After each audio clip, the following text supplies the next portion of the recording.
Maybe you can go on, Patricia. Yeah. So I'm here. Rüya, aralara girme olur mu? Sorun olursa ilerleyen süreçte zaten soru için söz hakkı verecek. Şimdi başlayalım. Okay, Patricia, you go on. Sure. So do you remember the last week's principles that we have learned? Evet, bu haftanın prensiplerini hatırlıyor musunuz? Hatırlayan varsa söylesin. Feel free to. I goes to exaggeration. Maybe. Yes, that's correct. Yeah. Abartma One is var. like the waiting time before the action. I think I don't remember the name, but it's something like that. Yes, yeah, the secondary action, the sort of the character, like personality. Karakterin kişisel özelliğini belli edin hareket anlamında.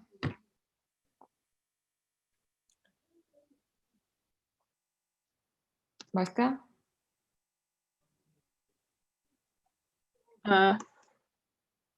If you don't remember, it's okay. So the third one is solid drawing. Üçüncüsü katı objelerle çizim. And fourth is appeal. Dördüncüsü de çekim, çekicilik.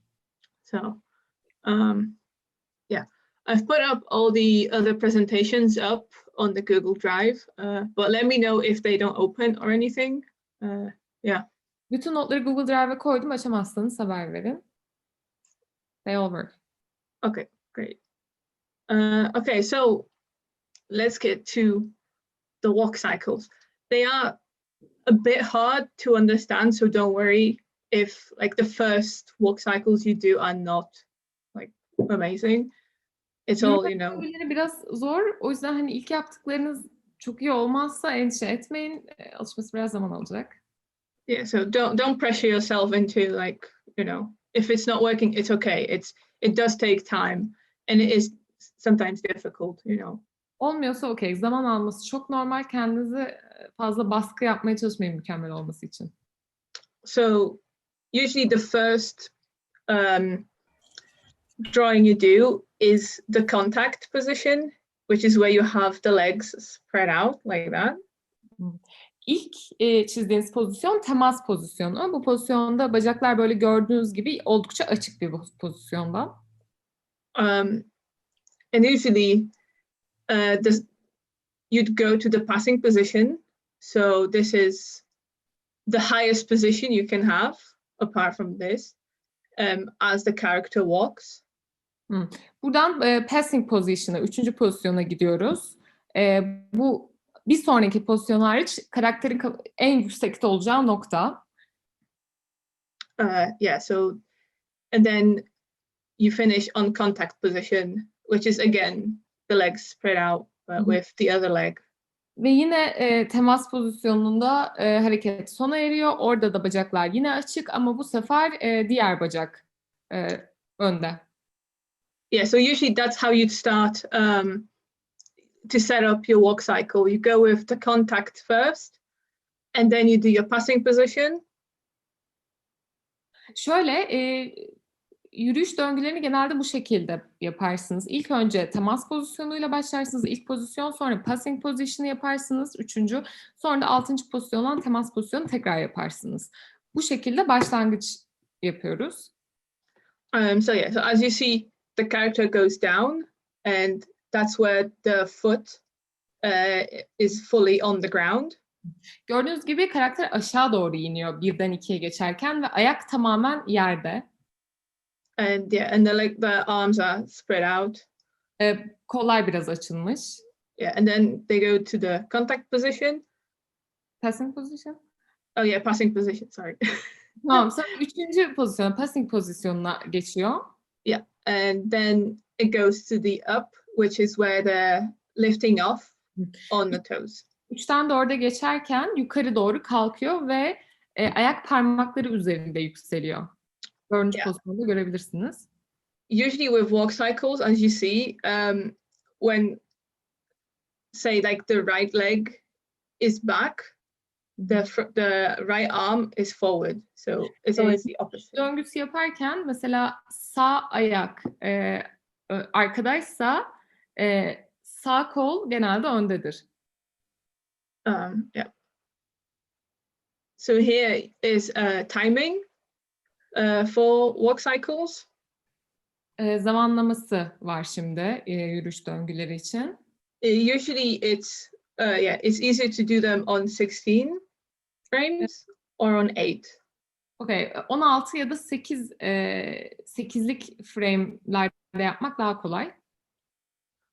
So yeah, it's just depending on how fast you want them to walk.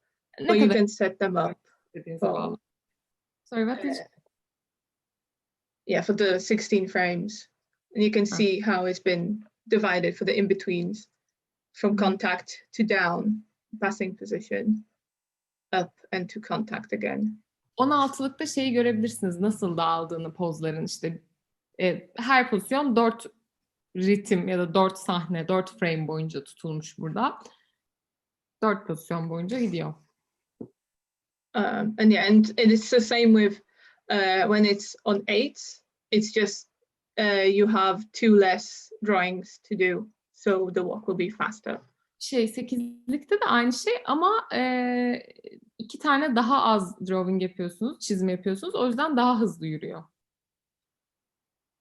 So when it says something like on 8s or on 16s, it'll be the full cycle for it is 8 frames, because on the 9th you have a new contact position. 8'lik demesinin sebebi ama 9 gözükmesinin sebebi şu. Aslında 1'den 8'e kadar olan şeyde tamamlıyor yürüyüş döngüsünü. 9 yeni bir döngünün başlangıcı. Yeah, which will start a new walking sequence basically, because it'll be the other foot that's starting. Çünkü diğer ayağı sonra koyacak. Is it okay? Does everyone understand so far? İlgili anlamadığınız bir şey var mı? Sorusu olan var mı? Oh, I have a question. Oh yeah. Okay, so if you are doing on 16s, Yeah. am I doing only 4 drawings or am I doing 16 drawings? I know this is You'll do 16 drawings. So the first drawing is contact, and then you have the 3 in-betweens to go to this. And Okay. Ben şöyle bir soru sordum. Deniz de söylesin. Pardon ben çevireceğinizi unuttum. Yani şöyle bir soru sordum.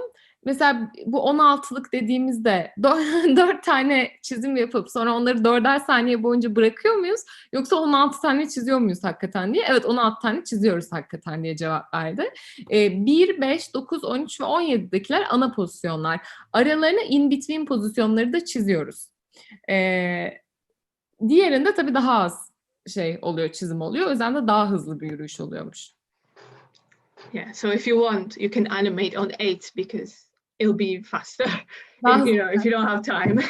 Çalışacağınız için 8'leri yapabilirsiniz dedi. I think Deniz has a question. Yep. Yeah, on 16th, for example, there's a lot of other frames between the main positions. Can we imply easing in and easing out to them? Yes, so you can ease out from contact position to down, if you want it, but you can keep it smooth so everything is evenly spaced out. But you can definitely ease out of contact, and as it goes, it just depends on the type of style of walking that you're doing. Deniz şöyle bir soru sordu. Bu in between'ler için yani 1. ile 5. ile 9. arasında çizeceğimiz sahneler için easing in ve easing out, yavaş pozisyona girme ve pozisyondan çıkma kurallarını uygulayabilir miyiz dedi. Cevap şu, evet uygulayabilirsiniz. Tamamen tarzınızla ilgili de yapabilirsiniz, yani düz de yapabilirsiniz. Hani tamamen eşit bölüp hareketleri hani hiçbir easing out, easing in yapmadan da yapabilirsiniz ama yapabilirsiniz. Bu hani nasıl yürüdüğünü değiştirecek, nasıl gözüktüğünü değiştirecek. Okay. Başka soru? Is there any questions, or is everyone okay? Yeah. Okay. But also if there's if they're, for example, getting up and then starting to walk, you can have the ease out of sitting and then have evenly spaced out animation of walking. Mesela Eğer oturdukları yerden kalkıp yürümeye başlıyorlarsa o zaman oturdukları yerden kalkışlarına easing out koyarsınız ve yürüyüşe başlamalarından önce. Ondan sonra normal standart ritimde devam eder. So I have a few videos. Richard Williams, he explains animation the best. So he talks about some walks and how he understands them. Evet, şimdi bu videoyu izleyeceğiz. Bu adam çok iyi açıklıyor bu ışın animasyonunu. Hem de birkaç farklı yürüyüş şekli gösteriyor dedi. So I'll show a bit because he talks about how you go from contact position and how changing the passing position, the middle one, and with it, how you can change the walk style of a character. Birinci pozisyonla orta pozisyon nasıl geçildiğini ve bir karakterin yürüyüş tarzını nasıl değiştirdiğini açıklıyormuş. Kısa bir kısım izleyeceğiz. So the quality is a bit off, but you can see like, Yeah, we can see. yeah. Okay. I'll get to the point.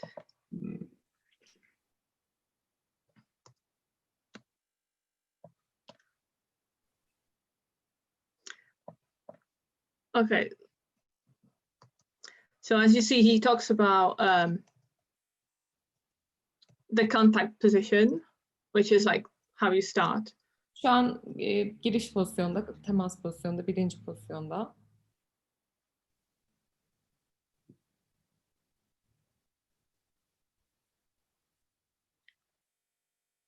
Yeah, and this is the ending contact position. So that's how you know how the character is.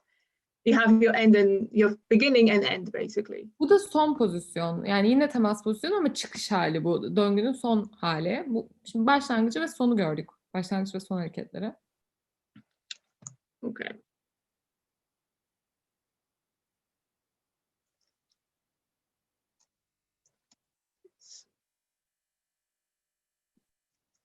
So yeah, there you go. He talks about the passing position of the character. Bu passing position yani orta pozisyon.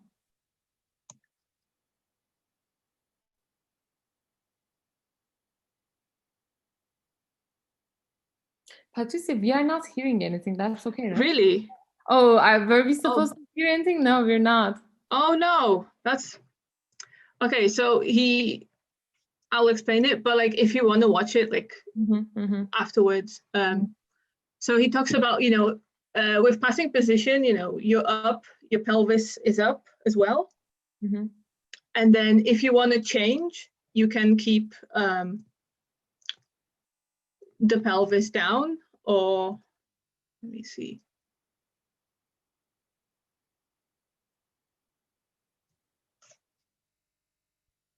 So yeah, if you keep the pelvis down in the passing position, so you have your contact and passing position, they're more lower, and then they go up, you have like a varied walk. Okay. Yeah. Şöyle, aslında videonun sesi olması gerekiyormuş. Bize videoyu atacak, biz videoyu sonra izleyebiliriz. Ama videoda anlattığı şey şuymuş. Birinci pozisyonda, üçüncü pozisyona geçerken mesela pelvik kısmını, belin altını, bel ve alt kısmı daha aşağıda tutarak yürüdüğü zaman tarzda şöyle bir tarz yaratıyor, yürüme tarzı yaratmış oluyor. Bunu açıklıyormuş. Sanırım en iyisi videoyu dersten sonra izlememiz. Ben belki yapabilirim. Yaylanarak giden bir figür gibi düşünelim. Yani böyle yaylanarak gidiyormuş gibi düşünün. Okay. We're gonna watch the video after class. Yeah. So yeah, and then he also talks about what if your passing position has the leg out, you can animate, like a duck walk basically, because the legs are like making arcs around the body. Orta pozisyondayken mesela bacağı dışarı doğru açarsa ördek gibi bir yürüme etkisi yapılabilir. Çünkü bacak ortaya doğru açılıyor ve ondan sonraki pozisyonda bir kıl yine ark halinde, şu halde içeri doğru kapanıyor. bu şekilde olan, bacakların bu şekilde hareket ettiği bir yürüyüş mümkün. Yeah, so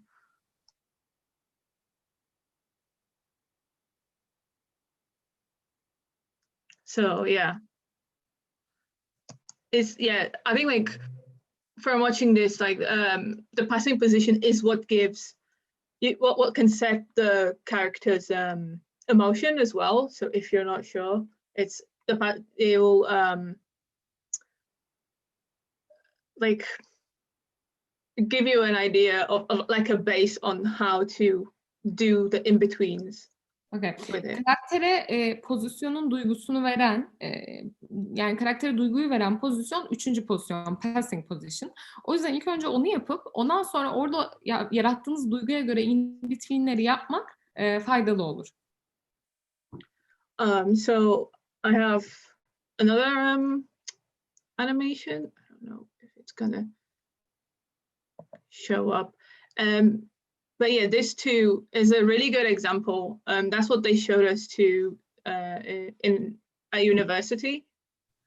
Okay, bu çok iyi bir örnek. Bize üniversitede bunu öğrettiler. Bu şekilde gösterdiler. So the 101 Dalmatians, they have this little scene where they show different characters walking in different styles. 101 Dalmatyalılar'da farklı karakterin farklı tarzlarda yürüyüşlerini gösteren sahneler var.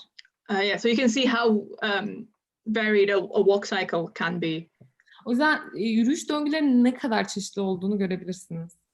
So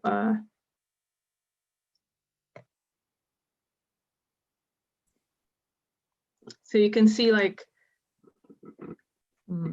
here how the feet are floppy in a way. Mesela burada ayaklar biraz gevşek. Especially when you see like this is the contact position, and then how the foot, the toes are still up before they touch the ground. Yere değmeden baş parmaklar hala havada görebilirsiniz. Yani kontak pozisyonundan diğer pozisyona geçmesi oldukça uzun sürüyor, o ayağın tam yere basması. Yeah. So here you can see a little bit closer. Burada birazcık daha yakından görebilirsiniz.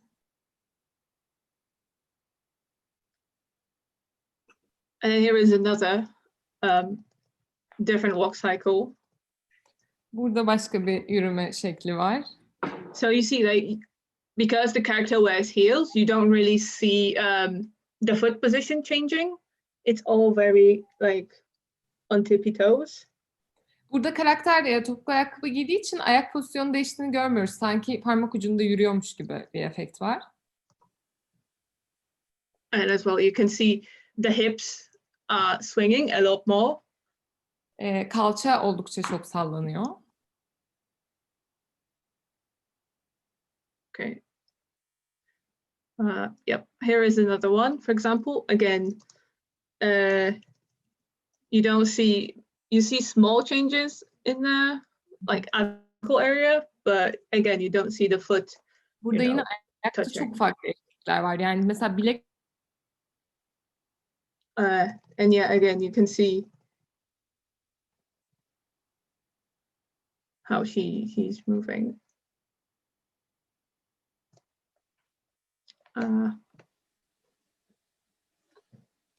Yeah, there's a lady on a bicycle, but also you have like a child walk, which again is completely different.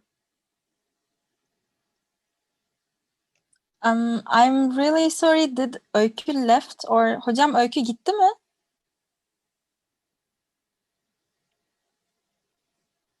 Fatih hocam. I can translate if you want to. I guess Öykü left. Sen devam et lütfen. Belki düşmüştür. Okay, I will continue translating. So, Okay. Yeah. Do you want me to Bisikletli go bir back? kadın. Yeah, sure. A little bit back to the bicycle one, I guess. Okay.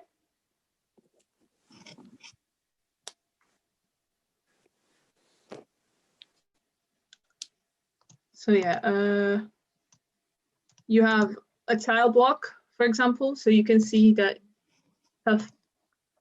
legs Burada da bir go çocuğun yürüyüşünü görüyorsunuz. more up. I don't think you don't see that much of a like. Yeah, it's very forward like walk. You know, it's not like this. It's very like this in a way.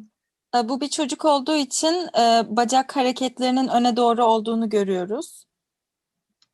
And Normal değil de sanki daha öne doğru bacakları yürüyor gibi. here again, it's more poised walk cycle, and she's, you know. Bu diğeri de daha pozisyonlu bir yürüyüş örneği. And yeah, so I think the rest is just not related to walk cycles. Kalanı da videonun bu işleyeceğimiz konuyla pek alakalı değil. Kalanını izlemiyoruz o yüzden. Yeah, but you can see how a walk cycle can vary, and Ama bu yürüyüş biçimlerinin nasıl farklı olabildiğini görebiliyoruz burada. but like don't worry about that for now. First, it's best to understand the most basic walk, and once you have that, you can then change it however you want.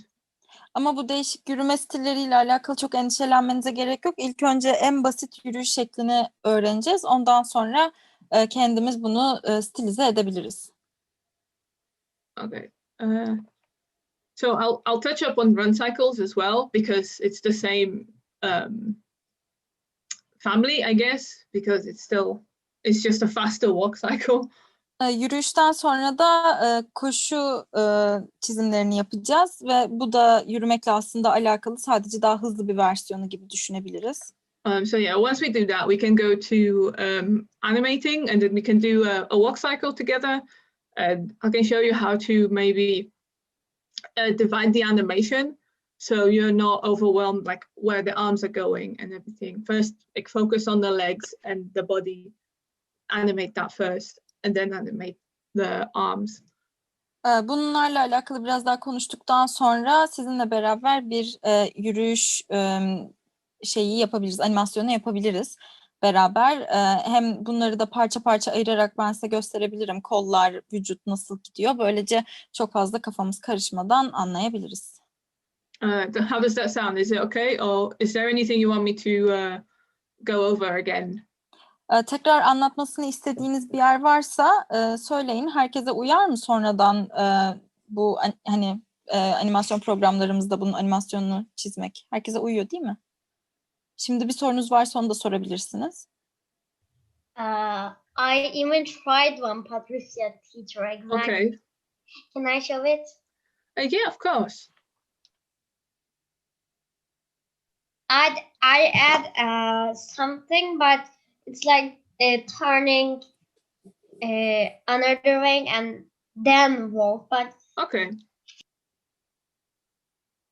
Rüya bize örneğini gösterecek şimdi.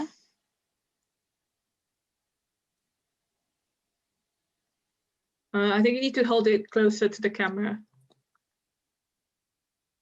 Biraz daha yakınlaştırır mısın Rüya? Bir de sesini açarsan, şu an screen share'de olduğun için gözükmüyor. yeah. Okay. Oynat lütfen. Görebiliyor musunuz ki? Görüyoruz, evet, oynatabilirsin.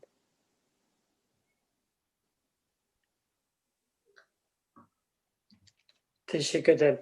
Rüya, onu Drive'e yükler misin aynı zamanda? Oradan da bakalım. Teşekkür ederim. Devam edebiliriz Irmak. We can continue. Okay. So again, with a run cycle, it's the same with contact position being the heel.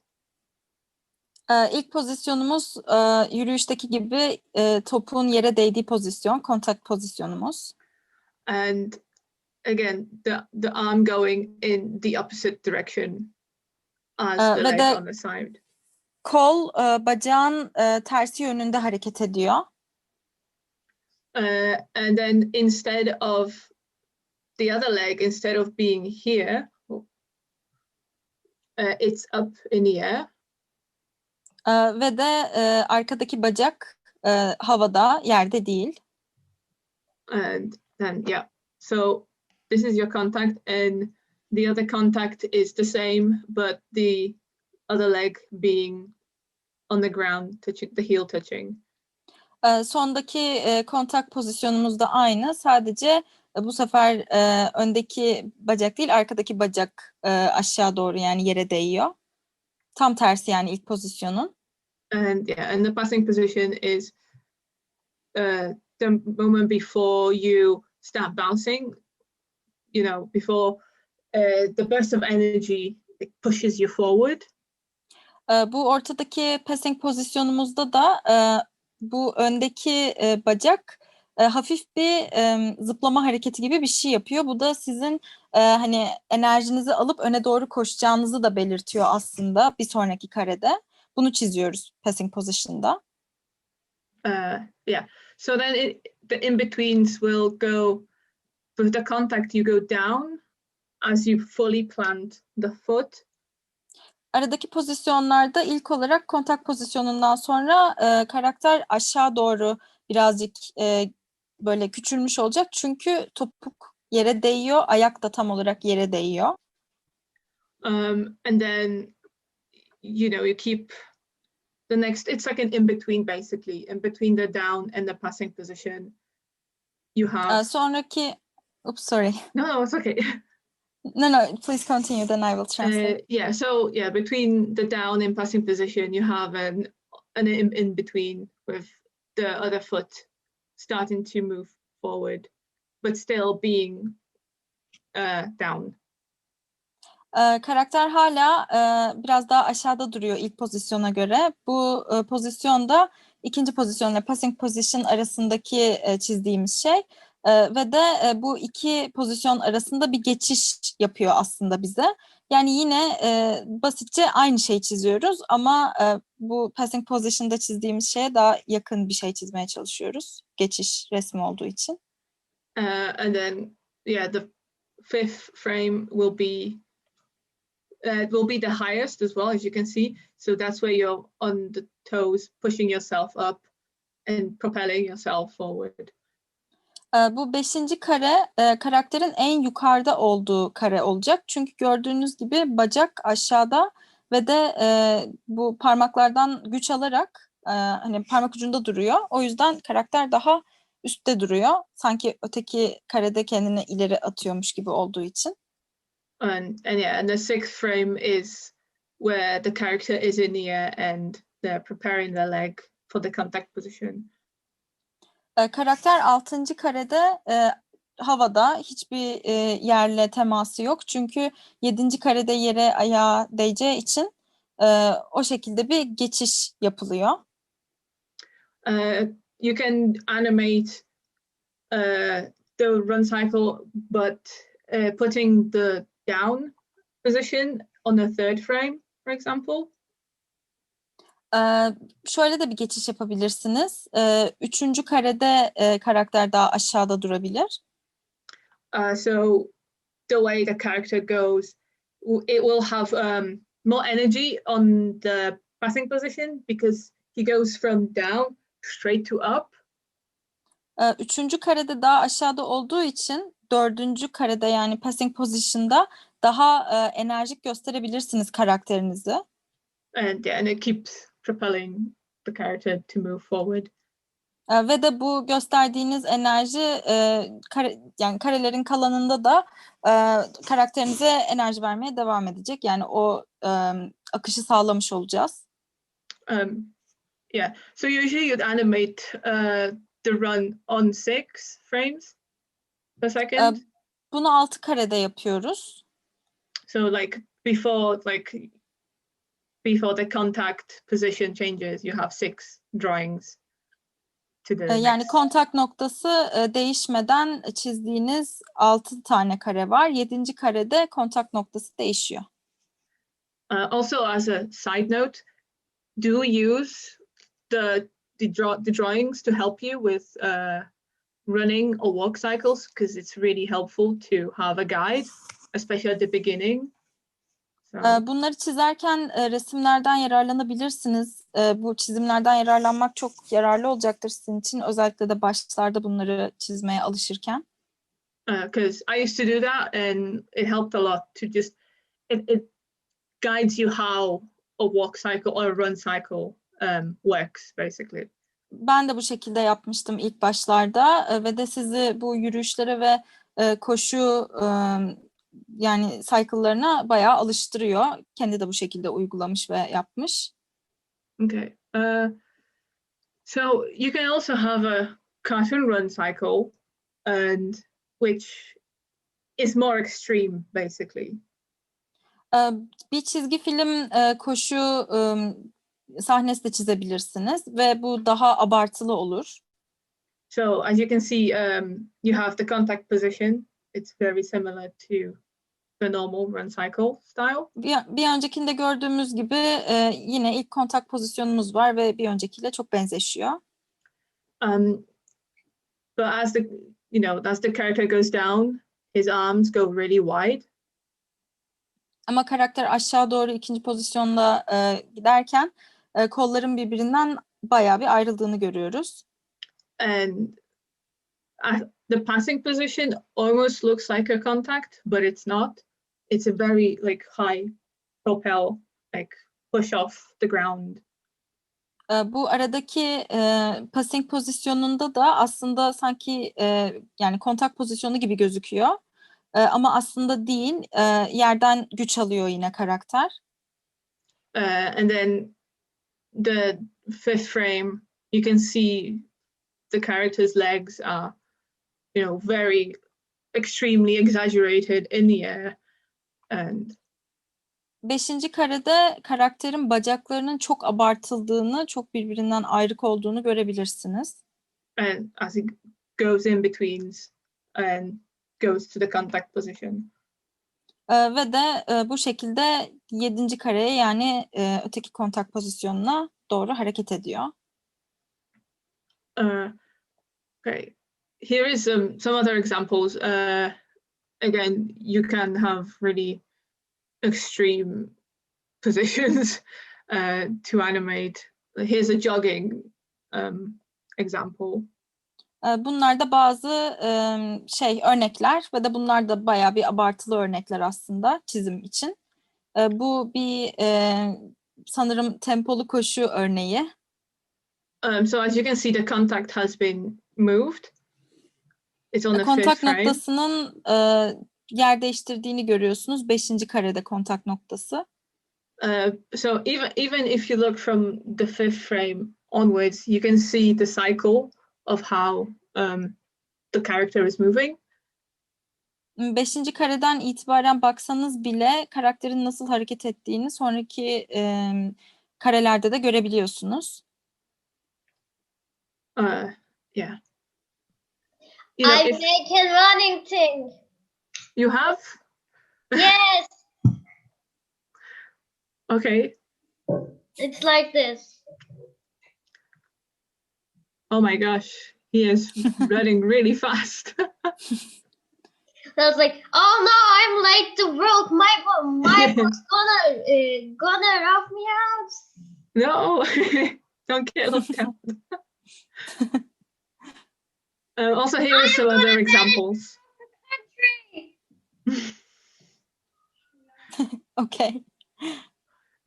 Yeah, so you can see how you can animate just keeping to this again. All the leg positions and the hand positions are very similar, or apart from the fast run with the arms spread out, but it's all the same kind of basics. Hepsini farklı şekilde görebilirsiniz. Koşu, hızlı koşu ve de sanırım zıplayarak yürüyüş şekli. Ama hepsi aslında aynı mantıkla ilerliyor. Because here, this is your contact position. This is your passive position. And I think that's contact again, yeah. Hızlı koşuda gördüğünüz gibi ilk çizim kontak pozisyonu, ortadaki çizim passing pozisyonu ve de son çizim de yine kontak pozisyonu. And yeah, it's the same with the skip. You can see this is your contact because you have the arms and the legs. I think of it like an X, different. Bu sekerek directions. yürüyüşte de görebiliyorsunuz ilki kontak pozisyonu ve de kollar, bacaklar yani zıt yöndeler. So yeah, then they go down, and that would be your passing position. Dördüncü çizimde sizin passing position'ınız oluyor. And then they go down again to the contact position. Ve tekrar kontak At the end. pozisyonuna dönüyoruz en sonda.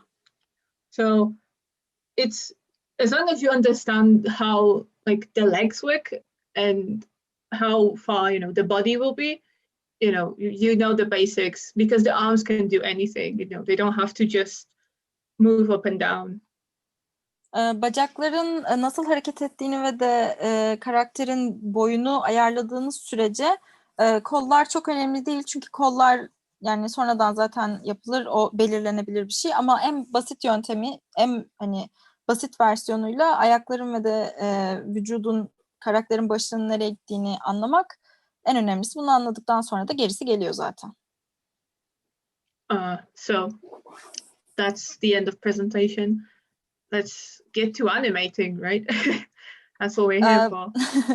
Sunumun sonuna geldik. Şimdi de animasyon yapmaya başlayacağız. So I'll show you how to set your scene up. Sahnemizi nasıl yapacağımızı gösterecek şimdi bize. It's usually like when you're starting, it's best to have a small guideline, so you know the character is not going up and down. They're on solid ground. Sizi yönlendiren bir çizgiyle başlamak en iyisi. Çünkü bu karakterin zeminini oluşturacak ve de karakter boşu boşuna yukarı aşağı hareket etmeyecek ve bu çizgi üstünde hareket ettireceksiniz onu. Okay. So let's divide the character. So we'll just draw a head with a body and legs. So we know how far they can go up and down before we move to the arms. Şimdi karakteri bölerek çizeceğiz. Kafa, gövde ve bacaklar olarak. Böylece kolları da sonradan ekleyebiliriz. So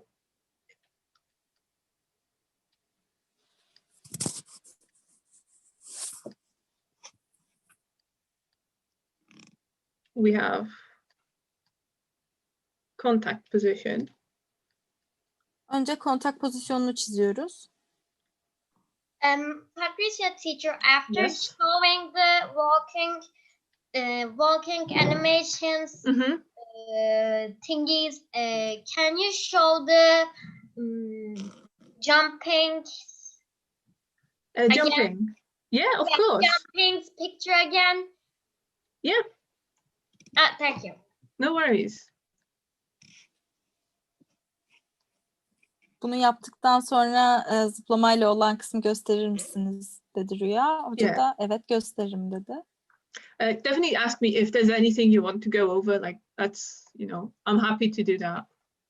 Eğer üstünden geçmemi istediğiniz bir yer varsa lütfen çekinmeyin, sorun diyor. Ben sorularınızı duyunca mutlu oluyorum. Will we do the hands later? Yes. So I think it's good to start just doing without arms, because it can get a bit confusing.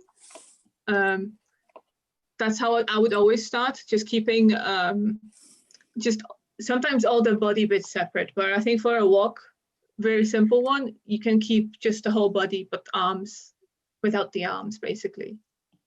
So can we, after we learned how to animate the hands on the walking cycle, can we add it to the ones we did without the hand? I think he's basically asking, are we going to do this animation without the arms and hands? Oh yeah, No. so we can key it. So like we can do the keyframes with the arms, but then like let's do the in-betweens first without, and then add the arms afterwards. No, you don't have to. I asked something different. What different? Is it? Are we able to? I think it's a stupid question, and I can't even. Denizciğim, forward my- Türkçe sorsana. Türkçe Türkçe- Aynen Evet, Türkçe yani. sorsana, çevirelim. Ya şöyle diyeyim, mesela sadece ayaklıyı yaptıktan sonra, eli öğrendikten sonra o animasyona eli de ekleyebilir miyiz? Ha, sen Onu ikili diyor bir- zaten, aynen. Evet. Ha, tamam. Tamam. Bunu bu şekilde yapacağız zaten. Ben öyle anladım. İlk önce bu şekilde yaptıktan sonra kolları ve elleri de ekleyeceğiz sonrasında. Tamam. Okay, I guess it's okay now. Okay. Okay. I mean, yeah, if there's anything specific that you want to see as well, definitely do ask. We can discuss it and, go over the animation. Görmek istediğiniz bir şeyler olursa da lütfen çekinmeyin, sorun. Bunu animasyon üstünde de bakıp tartışabiliriz diyor. So, okay. So I made one of the legs different color just so we know how, Patricia teacher, I Yes. am maybe a little not in the great moment asking for, but can we add arka plan ekleyebilir miyiz? She's asking, can we add background to the animation? Yeah, of course. If you have something I that you made want to it. run, if you have a background, then yeah. Patricia'nın mı eklemesini istiyorsun yoksa kendim ekleyebilir miyim diye mi soruyorsun?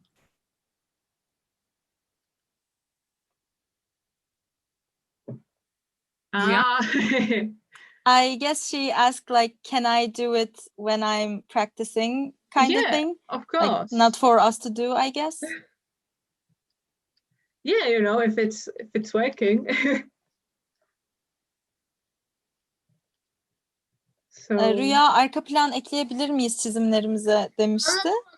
Sadece background'da biliyordum da bir anda soramadım. Sorunun cevabını aldın mı şimdi? Aldım, evet, ekleyebilirsiniz. Tamamdır, tamam. Boyayabilir miyiz? Onu soracağım. Can we color it? I mean the background, the if characters. you wish, you can do whatever your heart desires. İstediğiniz her şeyi yapabilirsiniz diyor. Yani daha çok kalbiniz ne istiyorsa onu yapın diyor. Let's go. Okay, so we got the contact position 1 and the ending. So that should be frame 17 if we do it on 16s. İlk pozisyonu çizdik. Şimdi de son pozisyonu çiziyoruz. Ve de bu da 16. kare sanırım. I'll quickly refer to the timing. So let's do it on 9s, just so it's like do a quick rundown on it. Okay, 9. frame'e, 9. kareye aldık. Daha kısa olması için. So if you have TV Paint, and if you want to bookmark like where you want the animation to end, you can press, I think, Shift Control Up. And that will give you like Animasyonunuzun nerede bitmesini istediğinizi yani programda yapabilmek için Shift Control ve de yukarı tuşuna basıp bookmark'la yapabilirsiniz bunu. Animasyonunuz nerede bitmek istiyorsa onu o şekilde seçebilirsiniz. so you'll get like a blue color to indicate like the frame you want. Bunu yaptıktan sonra da o seçtiğiniz kare mavi olacak. Bunu da o şekilde anlayabilirsiniz.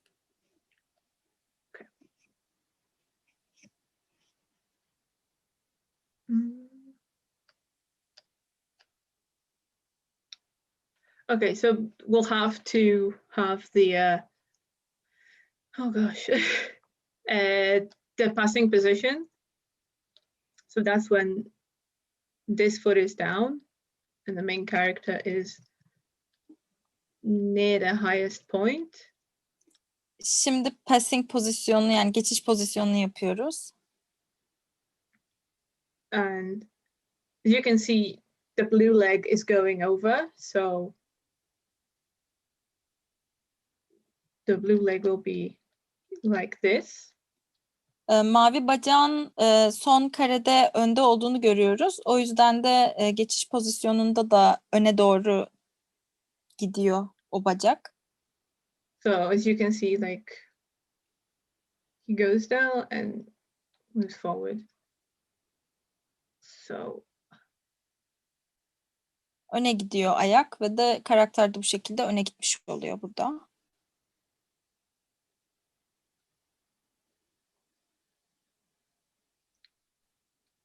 okay.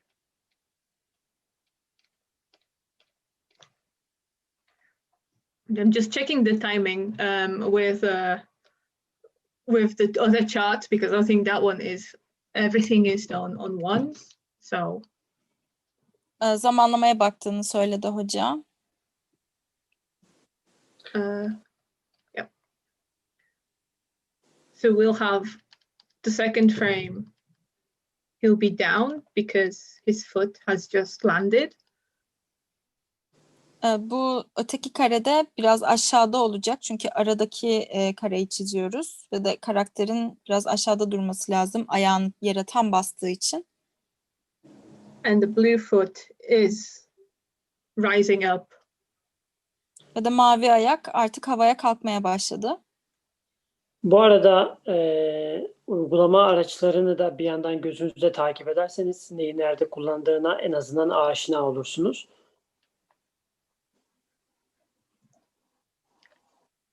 So you can add another in between. I even colored it. And I'm going to show it again. Okay. So here I'd suggest in betweening everything evenly so you don't have to ease in and out. Araya tekrar bir tane daha kare ekliyoruz ve de aralara kare eklerken aynı ne denir ona? Yani aynı ölçüde eklediğinize dikkat edin. Böylece ease in, ease out daha yani yapmanıza gerek kalmayacak. O şekilde düzgün animasyonunuz ilerleyecek. Okay. And then yeah, the blue foot is going forward.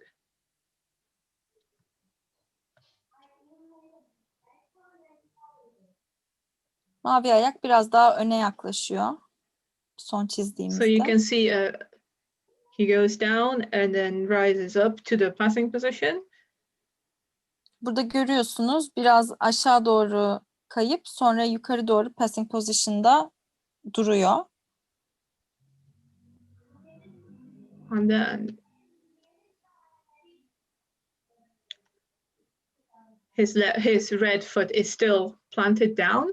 And then the blue leg is going forward. Kırmızı ayak hala yere basıyor. Mavi ayak da yere basmaya hazırlanıyor.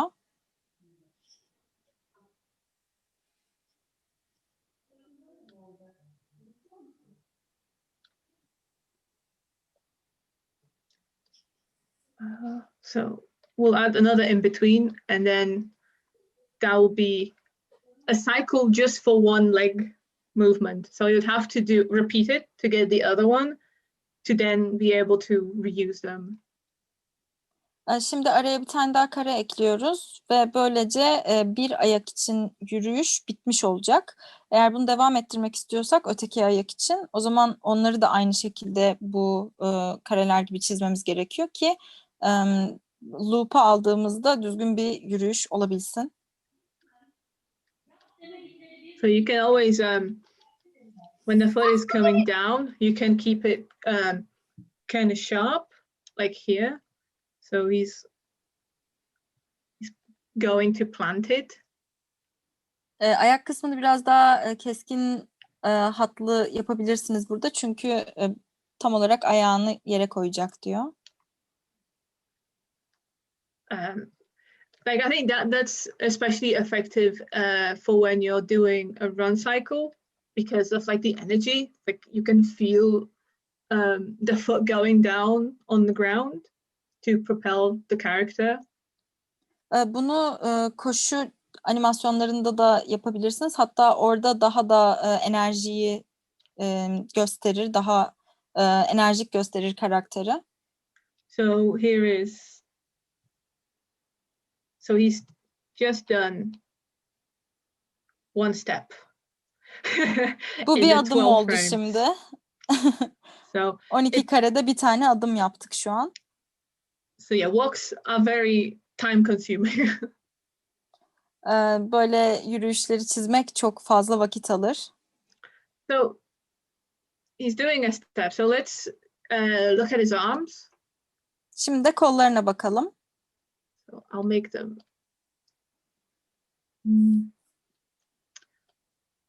Different colors again. Okay, Onu da so başka bir renkle çiziyoruz. if the blue leg is at the front and it's Eğer- facing backwards, Eğer öndeki eğer öndeki bacak konuşamadım. Eğer mavi bacak öndeyse his arm on this side will go forward. So they always go opposite. kol da tam tersi yönde ilerleyecek. Mavi bacak şu an arkada olduğu için öndeki kol da öne doğru gidiyor. Yani bize yakın olan kol öne doğru hareket ediyor. And then the red leg's arm will go here because it's on the opposite end as the red leg. Bacaklar ve kollar aynı yerdeki her zaman ters hareket ederler. O yüzden kırmızının üstündeki kol, yeşil kol ve de o da kırmızı önde olduğu için arkaya doğru hareket ediyor.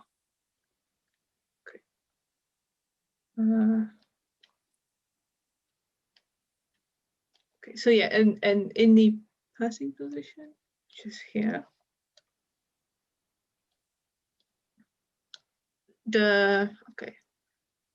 so the arm will go, the pink arm for the blue leg, it will go back.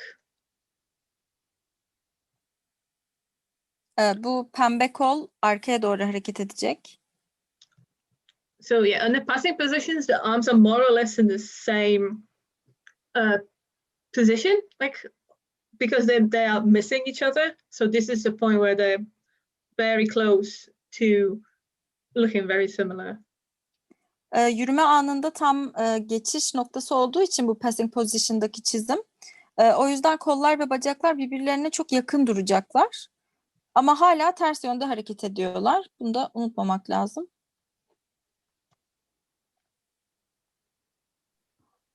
And then, so.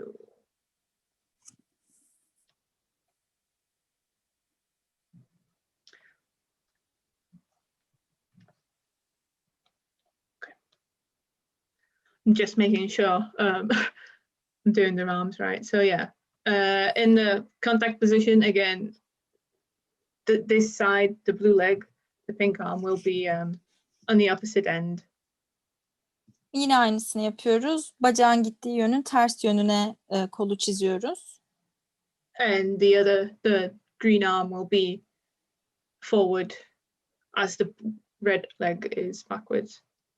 Yeşil kol da önde olacak çünkü kırmızı ayak arkada. So you can. I like to go I like to work backwards sometimes from the contact positions or like the where the movement is the biggest, so I know how it's going. Bazen geriye döndürerek de çalışmayı seviyormuş hoca. Kontak pozisyonlardan böylece nasıl çizeceğini anlıyormuş. And it's good to sometimes just work on one of the limbs because it is a lot of just movement of arms and legs and Bir anda bir uzuvla çalışmak daha kolay geliyor. Çünkü çok fazla kol ve bacak hareketi var burada.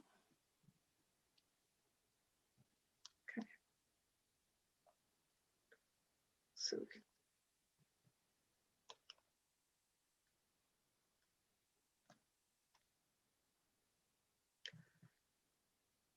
Sometimes it's good, like in some positions, the arm will hide. So you might get away with not showing it or just showing just a small glimpse of it, you know. Bazı karelerde kol gözükmeyebilir, arkada kalıyor olabilir. Sadece öyle olduğunda küçük bir parçasını da kolun gösteriyor olabilirsiniz. İlla kolu komple çizeceğiz diye bir şey yok yani. Özellikle arkadaki koldan bahsediyoruz. So yeah, remember that like the arms go in arcs as well. So Bu kollar da yay biçiminde ilerliyor. Yani daha şeyler böyle sopa gibi değil de daha kıvrımlılar yani. okay.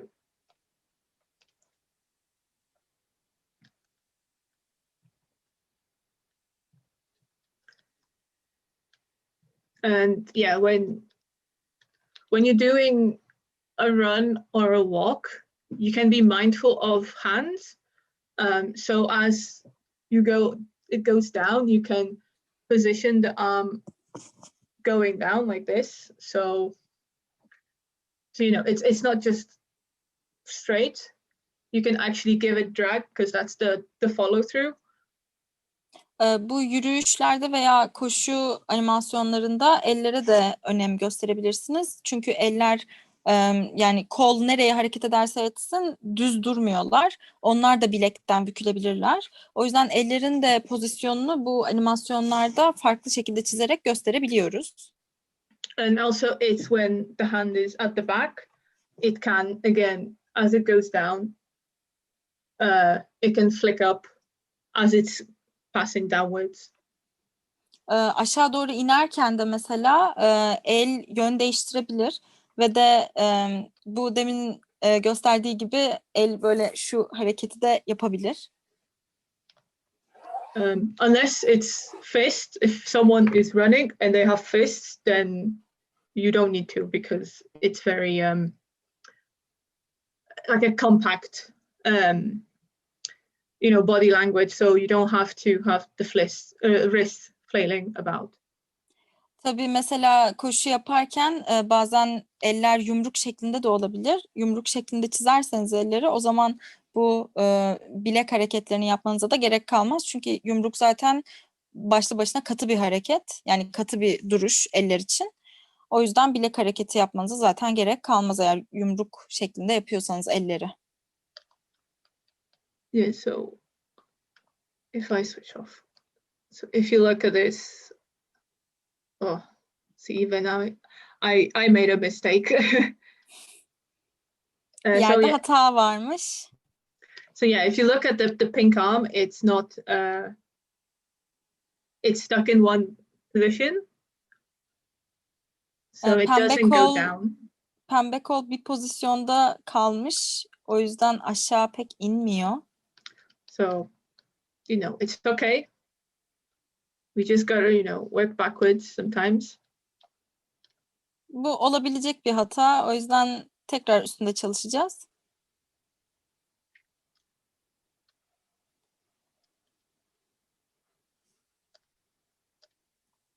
You know, maybe, you know, in contact position, the arm needs to be higher to emphasize the walk. Mesela kontak pozisyonunda bu pembe kol daha yukarıda olabilir yürüyüşü göstermek açısından. Yeah.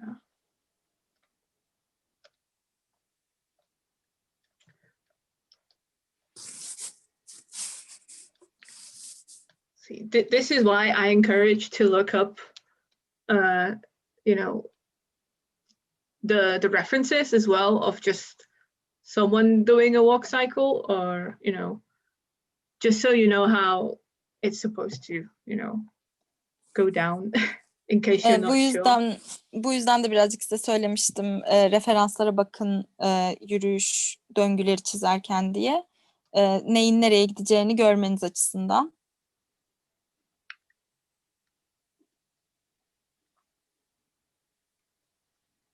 So yeah.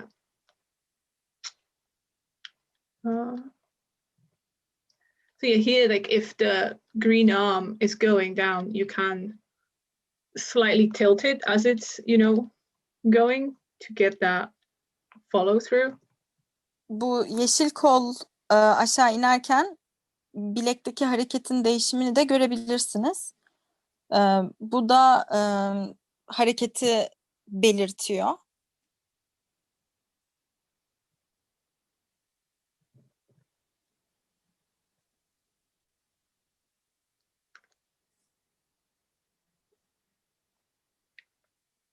Okay, so yeah, so on the down position, the arms move still up before changing.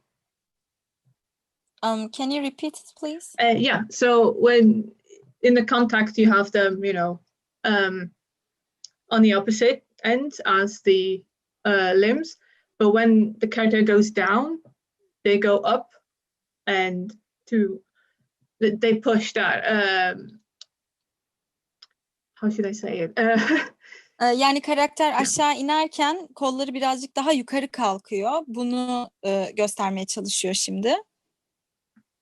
So yeah, like once the character is down, they go up before starting to move when you go to the passing position. Yani passing position noktasına varana kadar karakter kollarından güç alarak birazcık da gittiğini göstermeye çalışıyoruz. O yüzden kollar yere ayak değdiğinde biraz yukarı kalkıyor. Bu şekilde hani o enerjiyle beraber passing position'a doğru gidiyoruz.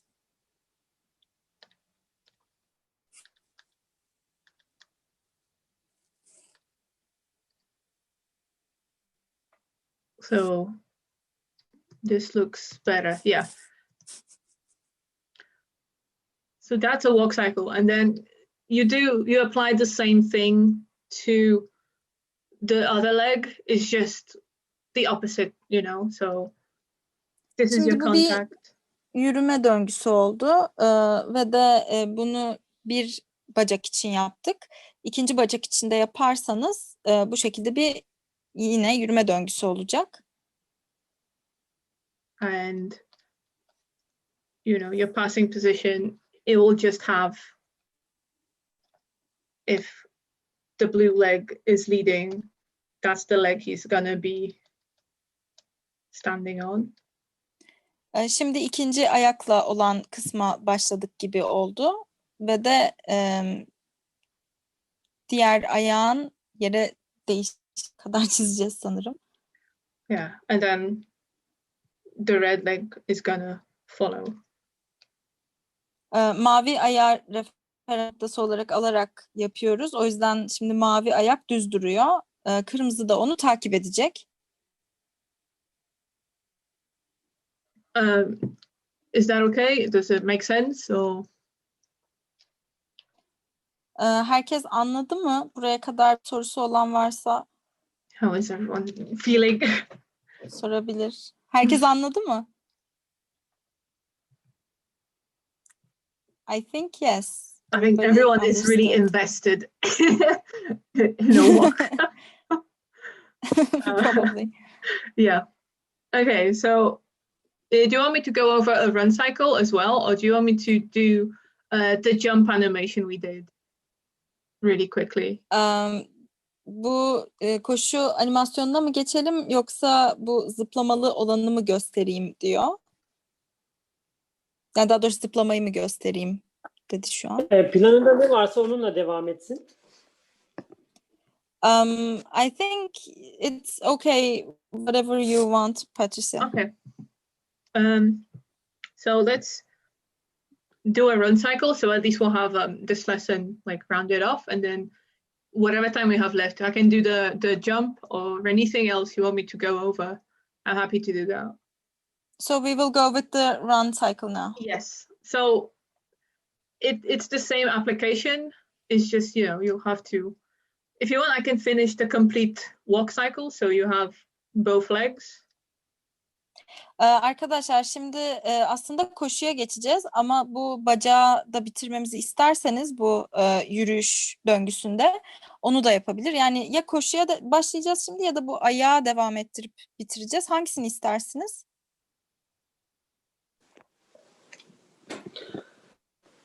Az önce söylediğim Sanırım- okey bence. Run cycle'ı gösterip sonra kalan vakitte hemen zıplamayı yapmak. Okay, then we will continue with the run cycle. Yep. Okay. Okay. Şimdi koşuyla başlayacağız o zaman. So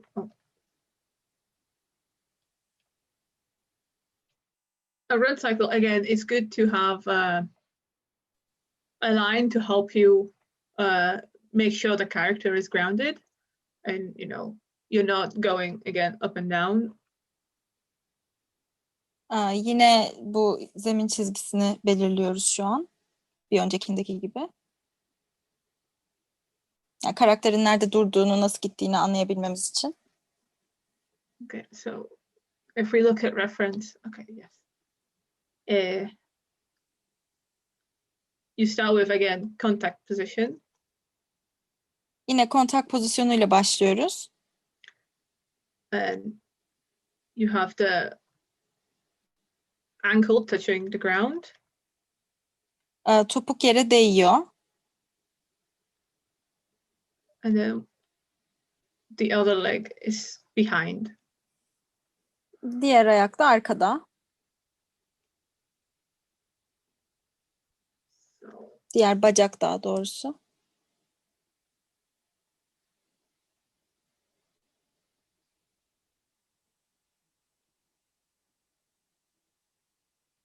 Okay.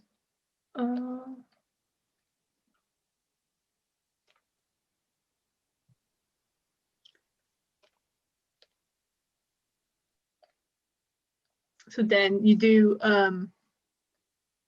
the other contact position, which you'll have the blue leg. Şimdi de sondaki kontak pozisyonunu çiziyoruz. Bu sefer de arkadaki mavi ayak önde olacak. And this time it will be, the movement will be further because the character covers a lot of ground with a run. Whereas with a walk, you have to, it's very like the feet are very connected. Bu karelerin arası birazcık uzak olacak çünkü bu bir koşu. Yürüyüşte daha sıkı kareler vardı ama bunda biraz daha karakterin uzaklığını da göz önünde bulundurarak çizmemiz gerekiyor. Koşu olduğu için bu.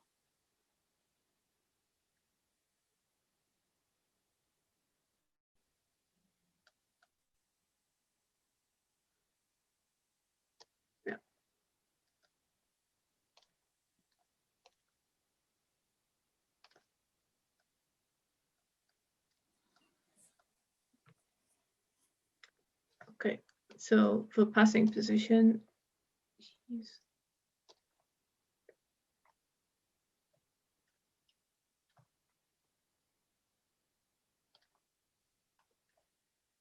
I'm just referencing the run from the presentation, just so I'm sure. Şimdi de passing position'ı yani geçiş pozisyonunu çiziyoruz. Hoca da bize daha önce gösterdiği çizimlere yani referanslara bakarak çiziyor şu an.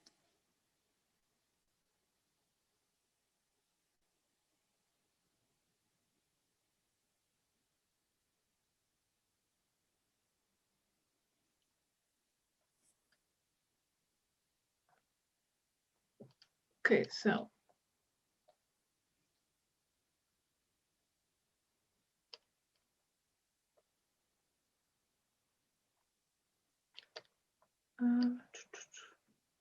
okay, so okay, yeah. So the next drawing here will be with the character contact foot, like the foot fully contacts the ground. Bu bir sonraki karede bacak yani ayak tam olarak yere değecek. So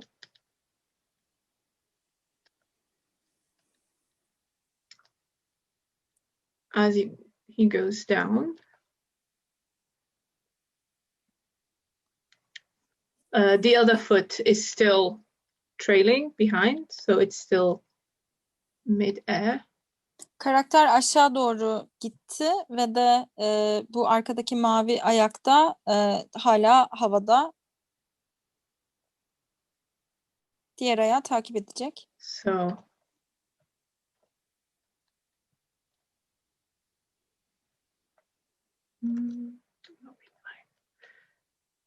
So yeah, you can see he's going down and then karakterin biraz aşağı indiğini görebiliyorsunuz. So I'm gonna do like the main poses before doing the in-betweens. But you don't need that many because the run is so fast. It doesn't need that much. Ana pozları yapacağım ara pozları yapmadan önce diyor. Ama sizin hani çok yapmanıza da gerek yok. Hani ana pozları yapmak daha yeterli. So here they they're pushing off still. They'll be midair soon. Birazdan havalanacak tekrar karakter. Okay.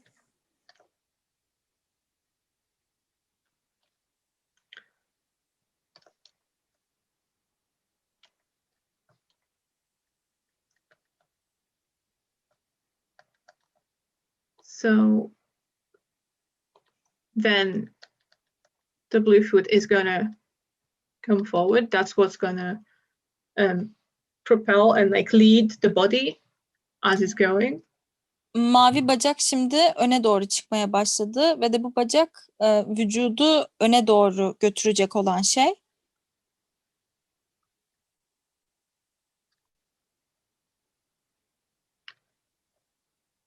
Here is whether he'll be midair. Bu da havada olduğu nokta.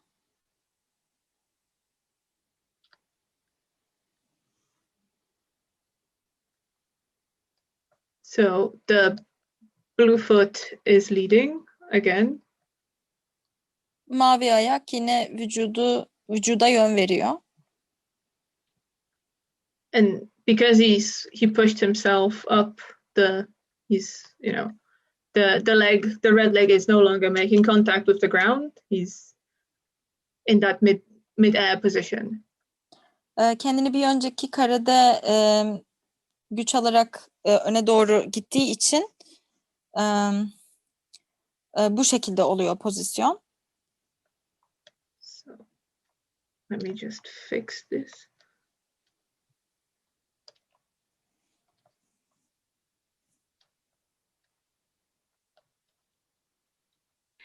A friend asked if we will have a break. From Yeah. chat. Do you want a 10-minute break? 3 dakika var zaten bitmesine. We have 3 minutes for the break. Okay. Okay.